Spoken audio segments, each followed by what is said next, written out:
नमस्कार दोस्तों, VP student corner में आप सभी का स्वागत है। दोस्तों, उत्तर प्रदेश अधीनस्थ सेवा चयन आयोग यानी कि यूपीटीपीएससी ने एक नोटिफिकेशन जारी किया है एक नई वैकेंसी के लिए। तो आज की इस वीडियो में हम बात करेंगे उसी के बारे में। हालांकि दोस्तों, ये जो विज्ञापन है कुछ समय पहले ही आयोग ने जारी कर दिया था, लेकिन ये फॉर्म जो अप्लाई होना शुरू हुआ वो आज की डेट से यानी कि 19 दिसंबर 2022 से अप्लाई होना शुरू हुआ है। तो इसलिए आज की इस वीडियो में हम लोग इसी वैकेंसी के बारे में बात करेंगे। तो फिर आज की इस वीडियो में हम लोग बात करेंगे कि फॉर्म को कौन अप्लाई कर सकता है, किस वैकेंसी के लिए फॉर्म आई हुई है, और फॉर्म को अप्लाई करने के लिए इसकी एलिजिबिलिटी क्राइटेरिया क्या है, आपकी मिनिमम क्वालिफिकेशन क्या होनी चाहिए, फॉर्म को अप्लाई करने के लिए CCC जरूरी है या नहीं, सिलेबस क्या है, इसकी फ़ीस कितनी है, टोटल कितनी वैकेंसीज हैं, और कई महत्वपूर्ण चीज़ें हैं जिसके बारे में हम आज की इस वीडियो में बात करेंगे। तो आइए शुरू करते हैं। देखिए दोस्तों, सबसे पहले हम बात करते हैं विज्ञापन संख्या की। कोई भी फॉर्म अप्लाई करते समय आप विज्ञापन संख्या जरूर ध्यान दिया करिए, उससे आपको याद रहता है कि किस वैकेंसी के लिए हमने फॉर्म अप्लाई किया है। तो देखिए, इसका विज्ञापन संख्या है 09 परीक्षा/2022। ठीक है। और वैकेंसी के बारे में बात करें तो ये कनिष्ठ सहायक यानी कि जूनियर असिस्टेंट के लिए वैकेंसी आई हुई है। और दोस्तों देखिए, यहाँ पे ऑनलाइन आवेदन जमा करने की मतलब जो फॉर्म के शुरू होने की डेट है वह 19 दिसंबर 2022 आज की है। आज से फॉर्म भरना शुरू हो गया है। और जो फॉर्म आवेदन शुल्क लास्ट डेट है इसकी वह है 8 जनवरी 2023। बाय द वे, अगर आपने फॉर्म भरते समय कुछ मिस्टेक कर दिया है या फिर प्रिंट आउट वगैरह नहीं निकाल पाए 8 तारीख के बाद, तो उसकी लास्ट डेट है 15 जनवरी 2023। ठीक है। यहाँ पे एक इंपॉर्टेंट कथन दिया है दोस्तों, यहाँ पे पढ़िएगा विशेष कथन। ये कह रहा है कि आप जो, मैं पढ़ ही देता हूँ। देखिए, लिखा है कि उपर्युक्त विज्ञापन के सापेक्ष आवेदन सबमिट करने व शुल्क जमा करने की अंतिम तिथि जो है वह 8 जनवरी 2023 है। इस तिथि के बाद कोई भी आवेदन शुल्क स्वीकार नहीं किया जाएगा। ठीक है। अभ्यर्थी द्वारा अपने आवेदन का प्रिंट आउट तब तक नहीं निकाला जा सकेगा जब तक कि उसके द्वारा जमा शुल्क का समायोजन बैंक द्वारा नहीं कर दिया जाता। अतः अभ्यर्थी द्वारा बैंक शुल्क का समायोजन 8 जनवरी 2023 तक अथवा उसके पश्चात विलंबतम 7 दिन के अंदर अर्थात 15 जनवरी 2023 तक अनिवार्य रूप से कर लिया जाए। ठीक है। बाय द वे, अगर आपने गलती से कुछ मिस्टेक कर दिया है फॉर्म को अप्लाई करते समय, और मैं नीचे बताऊंगा फिर लास्ट में कि कौन कौन से मिस्टेक्स हैं जिन्हें संशोधन किया जा सकता है, संशोधित किया जा सकता है उसके बारे में, तो उसकी लास्ट डेट 15 जनवरी 2023 है। आइए अब अगले पॉइंट की तरफ बढ़ते हैं। देखिए दोस्तों, यहाँ पे एक चीज़ मेंशन किया गया है, आप देख भी सकते हैं कि ये जो विज्ञापन संख्या 9 परीक्षा 2022 है उसमें जूनियर असिस्टेंट के लिए जो भर्ती निकली है, ठीक है, उसमें टोटल 62 पद हैं, 62 पोस्ट हैं। ठीक है। तो यानी कि 62 पदों के लिए आपकी ये परीक्षा होगी। और एक बात का और दोस्तों, ये फॉर्म कौन अप्लाई कर सकता है उसके लिए मैं बता रहा हूँ। देखिए, यहाँ पे मेंशन किया गया है इस वाले कॉलम में, पैरा में, कि जो कैंडिडेट 2021 में पेट का एग्ज़ाम दिए थे, प्रीलिमिनरी एलिजिबिलिटी टेस्ट, यानी कि पेट 2021 के रिजल्ट के आधार पर ही ये परीक्षा मतलब कराया जा रहा है। ठीक है ना। तो आप लोग ध्यान दीजिएगा, पेट में अगर आपने मतलब 1 नंबर से ज़्यादा भी अंक हासिल किया है, यानी कि आपका 0 या फिर निगेटिव मार्किंग नहीं होनी चाहिए। अगर आपने 1 नंबर भी हासिल किया है, मतलब आपने गेन किया है, प्राप्त किया है, तभी आप ये फॉर्म को अप्लाई कर सकते हैं। वो बाद में एक कट ऑफ आएगी, ठीक है, जिसमें बच्चों को शॉर्टलिस्ट किया जाएगा 15 गुना, तो उतने ही बच्चों को बुलाया जाएगा। ठीक है। कट ऑफ आने के बाद अभी आगे बताएंगे सबके बारे में, आगे मेंशन भी किया हुआ है। तो एक चीज़ का ध्यान दीजिएगा, पेट 2021-22 नहीं, ठीक है ना, सिर्फ पेट 2021 वाले इस फॉर्म को अप्लाई कर सकते हैं। और आगे देखते हैं। देखिए दोस्तों, दिया हुआ है कि आवेदन की प्रक्रिया, आप फॉर्म को कैसे अप्लाई करेंगे उसके बारे में बताया गया है। सबसे पहले आपको uptpsc.gov.in इस साइट पे जाएंगे, उसके बाद होम पेज पर लाइव एडवर्टीजमेंट सेगमेंट पे जाएंगे। ये सब आपको पता है, आप लोग देख लीजिएगा। ठीक है। और यहाँ पे थोड़ा प्रोसेस दिया है कि आगे क्या कैसे करना होगा, उसके बारे में बता रहा हूँ मैं। देखिए, यहाँ पे सब दिया है आपको कि जो आप लॉगिन करेंगे वह पेट के रजिस्ट्रेशन नंबर के थ्रू आपको लॉगिन करना होगा। ठीक है। पेड रजिस्ट्रेशन नंबर के थ्रू। उसके बाद लॉगिन करने के 2 तरीके हैं, थ्रू पर्सनल डिटेल्स के और उसके बाद OTP के थ्रू। जो भी आपको सही लगे उसके अकॉर्डिंग आप लोग फॉर्म अप्लाई कर लीजिएगा। जैसे ही आपने लॉगिन कर लिया तो कुछ चीज़ें हैं जो आपको पहले से ही दिखाई देंगी, जैसे आपका नाम, पिता का नाम, माँ का नाम, और कहाँ के आप निवासी हैं, EWS मतलब सीरीज वगैरह। ठीक है। और डेट ऑफ बर्थ आपकी मेल है या फीमेल है, कुछ चीज़ें जो आपको जो बेसिक डिटेल्स हैं वो पहले से ही फिट रहेंगी सिस्टम पे। उसके बाद दोस्तों, यहाँ पे कुछ चीज़ें हैं जो आपको बहुत ही इंपॉर्टेंट है ध्यान देने के लिए। देखिए, EWS कैटेगरी वाले ज़रूर ध्यान देंगे। ये EWS कैटेगरी वालों के लिए ही स्पेशल नोटिस है कि जिन अभ्यर्थियों द्वारा EWS श्रेणी के अंतर्गत आवेदन किया जा रहा है उनके द्वारा आवेदन की अंतिम तिथि से पूर्व निर्गत, यानी कि जो EWS सर्टिफिकेट है वह 8 जनवरी 2023 से पहले या फिर फाइनेंशियल ईयर 2022-23 के लिए मान्य EWS प्रमाण पत्र धारित किया जाना अनिवार्य है। ठीक है। जैसे ये पॉइंट 2.2 है, तो अभी नीचे दिया रहेगा पॉइंट 2.5 देख लीजिएगा, उसमें डिटेल से बताया गया है इसके बारे में, सर्टिफिकेट के बारे में। ठीक है। कुछ चीज़ें हैं जो आपको फॉर्म में मतलब फिलअप करना ही है, वो ज़्यादा नहीं है, सिर्फ आपकी बेसिक क्वालिफिकेशन डिटेल्स है, उसके बारे में आपको अप्लाई करना है और यस या नो क्लिक करना है, ठीक है ना। यहाँ पे दिया है जैसे आपको क्या भरना है, वहाँ पे क्या फिलअप करना है, बोर्ड या संस्था आप कहाँ से पढ़े हुए हैं, किस वर्ष पास हुए हैं, सर्टिफिकेट नंबर क्या है, रोल नंबर क्या है, और एलिजिबिलिटी क्राइटेरिया संबंधित सर्टिफिकेट वगैरह से रिलेटेड कुछ चीज़ें हैं जो आपको फिलअप करना होगा। आगे बढ़ते हैं दोस्तों। यहाँ पे जैसे ही फॉर्म अप्लाई करेंगे आपको फ़ोटो और साइन अपलोड करने की ज़रूरत नहीं है। जो आप पेड 2021 में फॉर्म अप्लाई किए थे उसी वही फ़ोटो और साइन रहेगा आपका, यहाँ पे दिया हुआ है, ठीक है। इसलिए आप इसमें कोई भी संशोधन नहीं कर सकते हैं या कोई परिवर्तन नहीं कर सकते हैं। अदर चीज़ें हैं, अन्य विवरण हैं, अगर आपके पास कोई एक्सपीरियंस वगैरह है उसे आप डाल सकते हैं, आप मतलब फीड कर सकते हैं। उसके बाद इतना सब कुछ करने के बाद एक डिक्लेरेशन होगा, वहाँ पे आपको डिक्लेरेशन देना होगा, उसके बाद फीस पेमेंट करना होगा। अब आगे बात करते हैं जो महत्वपूर्ण चीज़ है। देखिए आवेदन शुल्क कितना लगेगा, यानी कि एग्जामिनेशन फीस कितनी है।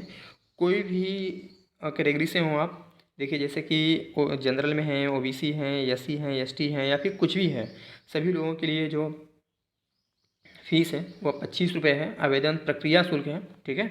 तो आपको ये ध्यान देना है कि 25 रुपये आपको फॉर्म अप्लाई करने के लिए देना होगा, ठीक है। और आगे बात करते हैं।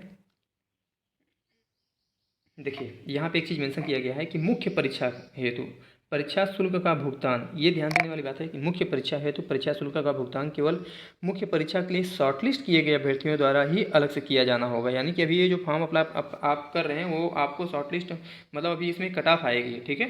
तो ये जो तो जब आप कट ऑफ आ जाएगी तो जितने बच्चे शॉर्टलिस्ट किए जाएंगे लगभग हर कैटेगरी से 15 गुना बच्चे लिए जाएंगे, ठीक है। तो उनके लिए एक अलग से फॉर्म अप्लाई होगा और उन्हीं बच्चों का एडमिट कार्ड आएगा जिन लोगों ने वो वाला फीस जमा किया होगा, ठीक है ना। तो ये वो बताया गया है इसमें पे, और उसकी फ़ीस कितनी होगी अभी ये बताया नहीं गया है, वो बाद में बता दिया जाएगा कट ऑफ आने के बाद। अब इन सब के बाद क्या होना है कि आपका एक जब फॉर्म आप अप्लाई कर लेंगे तो उसकी आप प्रिंट आउट ले लीजिएगा, जो ज़रूरी होती है, क्योंकि डॉक्यूमेंटेशन के समय आपको ये जो प्रिंट आउट है वो मतलब प्रस्तुत करना होता है आयोग के सामने। आगे बात करते हैं। देखिए आवेदन पत्र में संशोधन के बारे में आप बता रहे हैं कि भाई जो अगर आपने कुछ गलती कर दिया है तो फिर 15 जनवरी 2023 तक आप फॉर्म में संशोधन कर सकते हैं। अब किन किन चीज़ों में आप संशोधन कर सकते हैं उसके बारे में बताया गया है यहाँ पे। देखिए बाय द वे, अगर आपने नाम की वर्तनी में गलती कर दिया है, पिता या पति के नाम में वर्तनी की गलती में कर दिया है, करिस्पॉन्डेंस एड्रेस में गलती कर दिया है, या फिर अन्य व्यक्तिगत विवरण जैसे ईडब्ल्यूएस एवं क्षैतिज आरक्षण की श्रेणी में अगर कोई गलती कर दिया है तो आप संशोधन कर सकते हैं, ठीक है। जैसे आपकी जो भी जाति की कैटेगरी है, श्रेणी है, नॉर्मल जनरल में आते हैं या फिर एससी एसटी में आते हैं, ओबीसी में आते हैं, उसमें आप संशोधन कर सकते हैं। लिंग में जेंडर में आप कर सकते हैं, या फिर आवेदन में अनिवार्य या अधिमानी अर्हता संबंधी दर्ज किया गया विवरण, बस इन्हीं चीज़ों में आप संशोधन कर सकते हैं 15 जनवरी 2023 तक। उसके अलावा कुछ भी आप संशोधन नहीं कर सकते हैं, ठीक है। और अब आगे बढ़ते हैं। देखिए पदों के विवरण के बारे में बताया गया है, ठीक है, कि कुल कैटेगरी वाइज कितने कितने वैकेंसीज हैं सबके बारे में बताया गया है यहाँ पे। देखिए सबसे पहले विभाग का नाम है आपका अवस्थापना एवं औद्योगिक विकास विभाग, उत्तर प्रदेश शासन। पद का नाम है कनिष्ठ सहायक, जूनियर असिस्टेंट। और वेतन बैंड या वेतनमान ग्रेड पे कितना है ये आप देख सकते हैं, बहुत ही अच्छा ग्रेड पे है, कर सकते हैं। उसके बाद दोस्तों जो आपकी एज है, एज क्राइटेरिया है वह मिनिमम आपकी 21 साल होनी चाहिए, मैक्सिमम 40 साल होनी चाहिए। बाय द वे बहुत सारे बच्चे इसमें वो भी हैं जो 18 साल के हैं, पेड का एग्ज़ाम दे दिए हैं, तो वो वाले बच्चे अप्लाई नहीं कर पाएंगे। सिर्फ आपकी मिनिमम एज 18 साल होनी चाहिए, अरे 21 साल होनी चाहिए, ये ध्यान दीजिएगा। अब देखिए कैटेगरी वाइज अलग अलग वैकेंसीज़ के बारे में बताया गया है यहाँ पे कि टोटल कितनी वैकेंसीज हैं। जनरल के लिए 38 है, और एससी के लिए 6 है, एसटी के लिए 3 है, ओबीसी के लिए 9 वैकेंसी है दोस्तों, और ईडब्ल्यूएस के लिए भी 6 है। तो कुल मिलाकर 62 पोस्ट हैं, 62 वैकेंसीज हैं, और ये परमानेंट जॉब है, ये परमानेंट गवर्नमेंट जॉब है, आप ध्यान दीजिएगा। अब आगे बढ़ते हैं।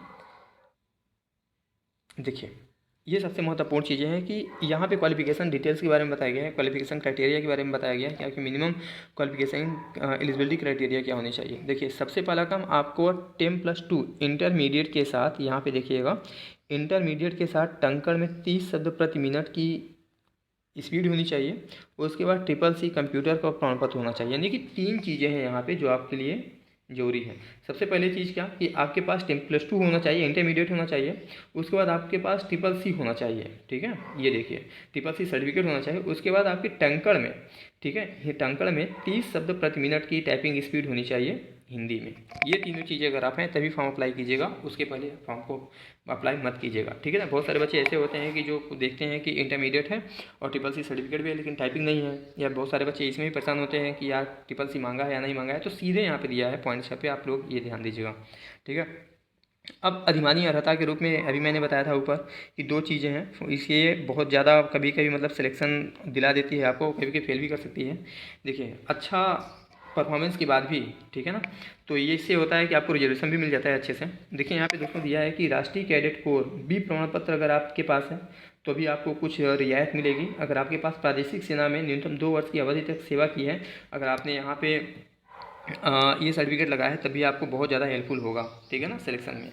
तो ये चीज़ें आप ध्यान दीजिएगा। और एज के बारे में हमने बता ही दिया है कि मिनिमम 21 साल, मैक्सिमम 40 साल होनी चाहिए। अब आगे बढ़ते हैं, जो इंपॉर्टेंट चीज़ें हैं देखते हैं कि और चयन का आधार दोस्तों ये जो है केवल लिखित परीक्षा है इसमें, और इंटरव्यू वगैरह कुछ भी नहीं है। लिखित परीक्षा में अगर आप पास हो गए फिर उसके बाद आपकी टंकड़ परीक्षा होगी, बस 2 ही चीज़ें हैं, 2 ही स्टेप में आपका सिलेक्शन होगा। और यहाँ पे देखिए परीक्षा योजना एवं पाठ्यक्रम के बारे में बताया गया है, तो अभी इसके बारे में बताया नहीं गया है। ये लिखा है कि लिखित परीक्षा के लिए परीक्षा योजना एवं पाठ्यक्रम, यानी कि जो पैटर्न है एग्ज़ाम का और सिलेबस के बारे में परीक्षा तिथि के कुछ समय पहले ही घोषित किया जाएगा। अभी इसके बारे में नहीं बताया गया है, हालांकि वीडियो के आने के बाद मैं आपको बाद में हम बता देंगे जब भी आएगी। और ये सब चीज़ें कुछ इंपॉर्टेंट चीज़ें हैं लिखित परीक्षा के संबंध में, विशेष नोट इसे आप लोग देख लीजिएगा। एक चीज़ है यहाँ पे ध्यान देने वाली जरूरी है, दिया है कि जूनियर असिस्टेंट की लिखित परीक्षा के लिए विज्ञापित पदों के सापेक्ष श्रेणीवार, यानी कि जो भी कैटेगरी है उसके 15 गुना अभ्यर्थियों अंतिम कटऑफ या अंक परसेंटाइल स्कोर 0.2 स्थान तक निर्धारित करने वाले समस्त अभ्यर्थियों को सम्मिलित करते हुए मुख्य परीक्षा के लिए शॉर्टलिस्ट किया जाएगा, जो अभी हमने ऊपर पहले बताया। एक चीज़ का और ध्यान देना जो है दोस्तों कि ये जो महिला अभ्यर्थी हैं उनके लिए सर्टिफिकेट के बारे में बताया गया था, मतलब कोई भी आपका सर्टिफिकेट है, ठीक है ना, श्रेणी में उन्हीं श्रेणियों को रखा जाएगा जिनसे वे संबंधित हैं। इसके लिए पिता पक्ष से निर्गत जातीय प्रमाण पत्र ही मान्य होगा, ठीक है ना। ये चीज़ें आप ध्यान दीजिएगा महिला अभ्यर्थी। और कुछ जितनी भी इंपॉर्टेंट चीज़ें थी दोस्तों वो मैंने बता दिया है। हाँ एक चीज़ और है, बाय द वे अगर आप फॉर्म अप्लाई करने में किसी भी प्रकार की आपको समस्या हो रही है, ठीक है ना, या फॉर्म अप्लाई नहीं कर पा रहे हैं, तो आप ये हेल्पलाइन नंबर दिया है आयोग ने 0522 27 20 814, इस पर आप कॉल कर सकते हैं, या फिर एक साइट भी दी गई है upwc.gov.in, इस पर आप जाकर के अपनी किसी भी प्रकार की फॉर्म अप्लाई करने में कठिनाई आ रही है, समस्या आ रही है, तो आप सॉल्यूशन पा सकते हैं दोस्तों। तो दोस्तों इस फॉर्म से रिलेटेड, इस वैकेंसी से रिलेटेड जितनी भी इंपॉर्टेंट चीज़ें थी उसे हमने बता दिया है। फिर भी अगर आपको कोई प्रॉब्लम आ रही है फॉर्म को अप्लाई करते समय, कुछ और बातें जानना चाहते हैं जो आपके मन में हो, वो हमें आप कमेंट कर सकते हैं। मैं पूरी कोशिश करूँगा कि आपके सभी सवालों के जवाब दूँ। और एक बात और, जाने से पहले अगर आप हमारे चैनल पर नए हैं तो फिर चैनल को सब्सक्राइब करना ना भूलिएगा। आपका चैनल का नाम है VP स्टूडेंट कॉर्नर, और अपने दोस्तों को भी शेयर कीजिएगा जिन्होंने पेट 2021 का एग्जाम दिया है, ताकि वो लोग भी फॉर्म को अप्लाई कर सकें, ठीक है ना। मिलते हैं अगले वीडियो में एक नई वैकेंसी के साथ, तब तक के लिए जय हिंद।